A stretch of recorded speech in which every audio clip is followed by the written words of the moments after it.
Hello students, हरे कृष्णा। बच्चों, अभी हम लोग इस वीडियो में पुली स्ट्रिंग प्रॉब्लम्स करेंगे, है ना। पुली स्ट्रिंग ब्लॉक प्रॉब्लम्स। देखो, अभी तक जो हमने कुछ इस तरीके के क्वेश्चंस किए हैं एनएलएम टॉपिक में, ठीक है। अभी जब हमने इनको एनएलएम में किया था तो इन टॉपिक्स में एक बात हम मान के चलते थे। क्या क्या मान के चलते थे? कि जो पुली है वो मासलेस है, ठीक है, और कोई भी फ्रिक्शन नहीं है कहीं पे भी, और स्ट्रिंग भी मासलेस है। तो pulley was massless, string was massless and there was no friction between pulley and string. लेकिन अभी इस चैप्टर में क्या हो गया है, इस चैप्टर में हम ये मानने लग रहे हैं कि जो पुली है, पुली के अंदर मास है ना। तो अभी यहाँ पे जो जो नई चीजें ऐड होंगी वो क्या, कि जो पुली है, पुली का मास है अभी, ठीक है। और दूसरी बात क्या है, friction between pulley and string है अभी, ठीक है। तो ये पुली और स्ट्रिंग के बीच में फ्रिक्शन है। क्यों है फ्रिक्शन? क्योंकि देखो, सिंपल सी बात है बच्चों, अगर मान लो कि इन दोनों के बीच में कोई फ्रिक्शन नहीं होता तो जो ये रस्सी है ये कभी इस पुली को घुमा ही नहीं पाती, और अगर ये रस्सी इस पुली को नहीं घुमा पाती तो इस पुली का होने या ना होने से कोई फर्क नहीं पड़ता, चाहे इसका मास हो या ना हो, ठीक है। तो लेकिन इस चैप्टर में हम क्या मानते हैं? इस चैप्टर में हम ये मानते हैं कि जो पुली है ये घूमेगी। अगर ये पुली घूमेगी तो कुछ जो ये दोनों भी चलेंगे और पुली भी घूमेगी। तो इसका मतलब अभी हम देखेंगे कि पुली को घुमाने वाला कौन है, तो ये रस्सी है, ठीक है। तो चलो अभी एक एक चीज़ से शुरुआत करते हैं। सबसे पहले देखो, मैं आपको कुछ लाइनें बताता हूँ जो आपको ध्यान से रखनी है। ऐसे क्वेश्चंस को सोल्व करने के लिए 3 स्टेप्स, ये 3 स्टेप अगर आपने ध्यान रख लिए तो आपको कभी दिक्कत नहीं आएगी। पहला स्टेप क्या रहता है, जो ट्रांसलेशनल मोशन कर रहा है ना, जिसने भी ट्रांसलेशनल मोशन किया उसकी ट्रांसलेशनल की इक्वेशन लिख दो। दूसरा, जिसने रोटेशनल किया उसकी रोटेशनल की इक्वेशन लिख दो। और तीसरा, कंस्ट्रेंड की इक्वेशन।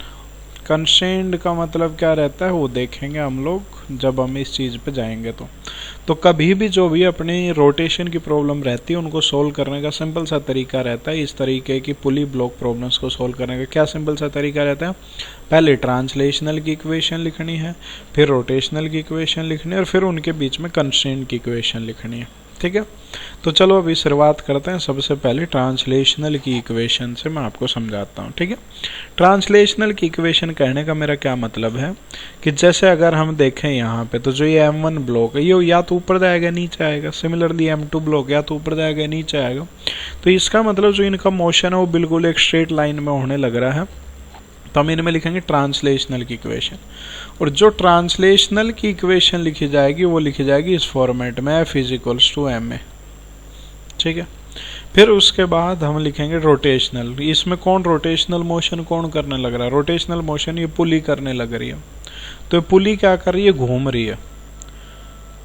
तो अगर पुली घूमने लग रही है तो घूमती हुई पुली में जो इक्वेशन लिखी जाएगी वो लिखी जाएगी टॉर्क = I अल्फा, है ना। तो जो यहाँ पे रोटेशनल की इक्वेशन लिखी जाएगी वो क्या लिखी जाएगी? Torque = I alpha. और तीसरी, कंस्ट्रेंट की का क्या मतलब है कि ए और अल्फा के बीच में रिलेशन क्या बनेगा।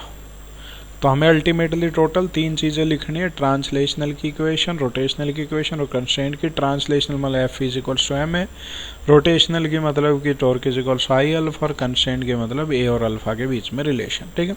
चलो तो अभी हम आ जाते हैं, सबसे पहले ट्रांसलेशनल की इक्वेशन लिखने लगते हैं। तो ट्रांसलेशनल की इक्वेशन लिखने के लिए मैं क्या करता हूँ, इस डायग्राम को यहाँ पे ले आता हूँ, ठीक है। तो चलो अभी हम इसकी इक्वेशन लिखते हैं, देखते हैं कि कैसे ट्रांसलेशनल की इक्वेशन लिखी जाएंगी।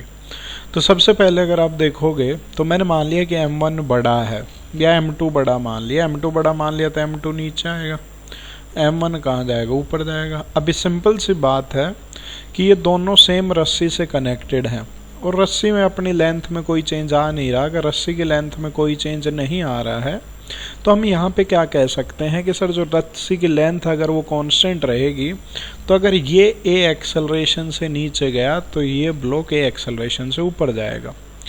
तो रस्सी में हमने यहाँ पे टेंशन मान ली T1 और यहाँ पे टेंशन मान ली हमने T2। अभी जैसे मैंने ये T1 और T2 लिखे तो लोगों के दिमाग में डाउट उठता है कि सर T1 और T2 तो सेम रहने चाहिए क्योंकि स्ट्रिंग मासलेस है। ठीक है, तो चलो बच्चों हम उसी पे चर्चा करेंगे। अभी मैंने T1 T2 मान लिया अलग अलग, अगर आप लोगों की बात सही हुई तो T1 T2 बराबर आ जाएंगे, उससे अलग क्या होगा। ठीक है, तो चलो देखो इक्वेशन लिखते हैं। तो जब मैंने इसका FBD बनाया तो इसमें नीचे एक तरफ M1G का फोर्स लगा और इसका FBD बनाया तो इसमें M2G का फोर्स नीचे लगा। तो इसकी इक्वेशन लिखी, देखो सिंपल सी बात है, ये ऊपर जा रहा है ए एक्सेलरेशन से, तो इसकी इक्वेशन क्या लिखी जाएगी, लिखी जाएगी T1 minus M1G is equals to M1A। Translational की इक्वेशन बहुत बार लिख चुके हैं, कोई खास बात नहीं है। अभी इसकी इक्वेशन, इसमें कैसे ए नीचे नीचे आ रहा है, नीचे आ रहा तो बड़ा कौन सा हो गया M2G, तो M2G minus T2 is equals to M2A। ये जो दोनों इक्वेशन बनी ये ट्रांसलेशनल की इक्वेशन बनी, जो मतलब कि पहली जो चीज़ थी। ठीक है, अभी उसके बाद हम गए किसके ऊपर, पुली के ऊपर कि सर पुली के बारे में चर्चा करनी है। तो पुली के बारे में चर्चा करनी है तो पुली के बारे में चर्चा कर लेते हैं। इसको मैं छोटा कर देता हूँ इन सारी चीज़ों को ताकि अपने पास जगह बन जाए। ठीक है, तो अगर हम यहाँ पे देखें तो इसके बारे में अगर हम लोग बात करते हैं इस जगह पे, तो पुली का FBD बना है। पुली का जब मैंने FBD बनाया तो पुली का FBD ऐसे बना। अभी देखो सिंपल सी बात है, जो रस्सी है T1 वो उसको नीचे की तरफ खींचेगी। बच्चों ये रस्सी किस तरफ फोर्स लगाएगी, ये मैंने वीडियो बनाई हुई है NLM की, वहाँ पे जाके आप देख सकते हैं। ठीक है, और ये ऊपर की तरफ ये जो ये रस्सी है इसने T3 से खींचा। ठीक है, अभी अगर मैं देखूं तो ये जो रस्सी है, सॉरी ये जो पुली है, ये पुली घूमेगी। और कैसे घूमेगी, कॉमन सेंस लगाओ, अगर M2 नीचे गया तो ये पुली कैसे घूमनी चाहिए, ध्यान से सोचो। अगर M2 नीचे गया तो पुली कैसे घूमनी चाहिए, क्लॉकवाइज के एंटी क्लॉकवाइज, ये घूमनी चाहिए ऐसे, कॉमन सेंस के हिसाब से। इसका एंगुलर एक्सेलरेशन मैंने अल्फा मान लिया, इस तरीके से घूमते हुए। ठीक है, अभी सुनो ध्यान से, देखो ये पुली इस पॉइंट पे तो फिक्स है, जहाँ के अबाउट भाई ये फिक्स है वहाँ पे तो फिक्स है, तो मतलब T3 की तो कोई टॉर्क आ नहीं सकती यहाँ के अबाउट, क्यों, क्योंकि T3 तो वहीं लगने लग रहा है। अभी बच्चा T2 एंड T1। ठीक, अभी T2 क्या कर रहा है, T2 इसको घुमा रहा है। T2 एक्सिस से कितनी दूर है, R की दूरी पे है, तो कितनी फोर्स लगाएगा, कितनी टॉर्क आएगी, T2 इंटू R। और ये क्या करेगा, T1 इंटू R। ध्यान से देखते कौन सा कैसे घुमाएगा। अगर मैं T2 की बात करता हूं तो T2 इसको घुमाना चाहेगा क्लॉकवाइज, देखो, जबकि जो T1 है, T1 उसको यहाँ के अबाउट कैसे घुमाना चाहेगा, एंटी क्लॉकवाइज। ठीक है, अभी बच्चों ये जो पुली है ये घूमी तो है, कैसे घूमी है, क्लॉकवाइज। तो इसका मतलब कि जो टॉर्क इसको क्लॉकवाइज घुमा रही थी वो टॉर्क बड़ी है, तभी तो ये पुली क्लॉकवाइज घूम पाई। तो इसका मतलब हम यहाँ से क्या सीख गए कि हमें इसको क्लॉकवाइज अगर घुमाना है तो क्लॉकवाइज टॉर्क बड़ी होनी चाहिए, और क्लॉकवाइज टॉर्क बड़ी होनी चाहिए। तो क्लॉकवाइज जो टॉर्क दे रहा है वो तो T2 देने लग रहा है, तो ये अपने पास मैं लिखूंगा torque is equals to I alpha लिखना है मुझे, तभी तो मैं क्या लिखूंगा, नेट टॉर्क। नेट टॉर्क में T2 की टॉर्क तो T2 into R minus T1 into R. क्यों, क्योंकि अपोजिट है ना T1 और T2। T2 घुमाना चाह रहा है क्लॉकवाइज, T1 घुमाना चाह रहा है एंटी क्लॉकवाइज, नेट ऑब्जेक्ट घुमा क्लॉकवाइज, तो मतलब क्लॉकवाइज टॉर्क बड़ी होनी चाहिए, is equals to I alpha. ये हो गई इक्वेशन नंबर 3।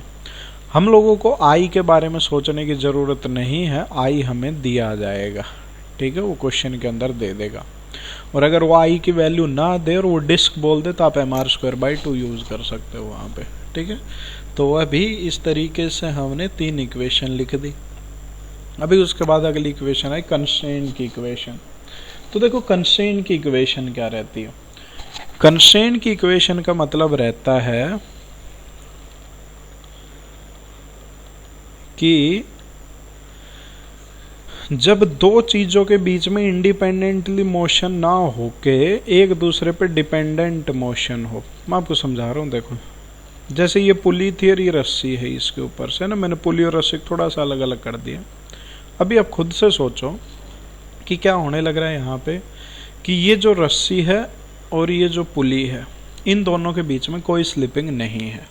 ठीक है भाई, अभी हमें पता है कि रस्सी के ये एंड ए एक्सेलरेशन से ऊपर जा रहा है, ये एंड ए एक्सेलरेशन नीचे आ रहा है, तो इसका मतलब जो पूरी रस्सी अल्टीमेटली ये ए एक्सेलरेशन से चल रही है। ठीक है, क्योंकि अगर भाई खुद से कॉमन सेंस लगाओ, अगर ये पॉइंट ए से नीचे जाएगा तो ऑब्वियस सी बात है इस पॉइंट को भी ए से आगे जाना पड़ेगा, नहीं तो ये रस्सी टूट जाएगी बीच में से। ठीक है, अभी ये पॉइंट पुली के इस जगह पे टच में है और हमें क्या पता, हमें ये पता है कि इन दोनों के बीच में कोई स्लिपिंग हो नहीं रही, क्योंकि हमने फ्रिक्शन मानना होगा। देखो अगर स्लिपिंग होने लग जाती है तो आप इस क्वेश्चन को सॉल्व ही नहीं कर सकते। ठीक है भाई, तो अभी हमने माने कि कोई स्लिपिंग तो हो नहीं रही। अगर स्लिपिंग नहीं हो रही तो ये एक्सेलरेशन से ऐसे जा रहा था, तो इस पॉइंट के इस पॉइंट का दोनों का एक्सेलरेशन सेम रहना चाहिए। समझ में? अभी इस पॉइंट का एक्सेलरेशन कितना होगा ये हम पुली से निकालेंगे। पुली कितने से घूम रही है? अल्फा से घूम रही है। अल्फा से घूमती हुई पुली का ये पॉइंट का जो टेंजेंशियल एक्सेलरेशन हो जाएगा वो कितना हो जाएगा? R alpha. तो हमें क्या समझ में आया? हमें ये समझ में आया कि जो ये ए है ये किसके बराबर अगर रहेगा तो कभी स्लिपिंग नहीं होगी। अगर ए बराबर रहेगा आर अल्फा के तो स्लिपिंग नहीं होगी। ये होगी इक्वेशन नंबर 4। ठीक है, तो अल्टीमेटली अपने पास 4 इक्वेशन आ गई, 4 अननोन।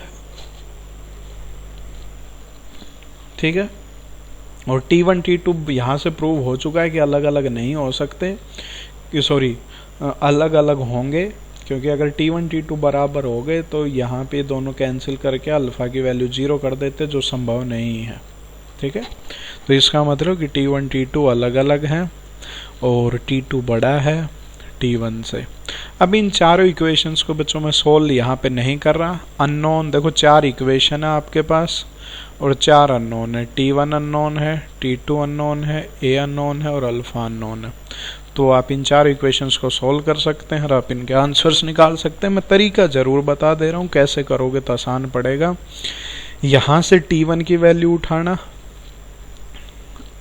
ठीक है, यहाँ से T2 की वैल्यू उठाना, एक ही टर्म में आएंगी दोनों, उन दोनों को यहाँ पे रख देना, और जो अल्फा है अल्फा की वैल्यू यहाँ से A/R रख देना। पूरी इक्वेशन एक ही टर्म में आ जाएगी। पहले A सॉल्व हो जाएगा, उसके बाद इंडिविजुअल इक्वेशंस में पुट करोगे तो आगे सॉल्व हो जाएगा। ठीक है, कंस्ट्रेंट की इक्वेशन ध्यान रखना हरदम उस जगह पे लगती है जहाँ पे पॉइंट ऑफ कॉन्टैक्ट हो।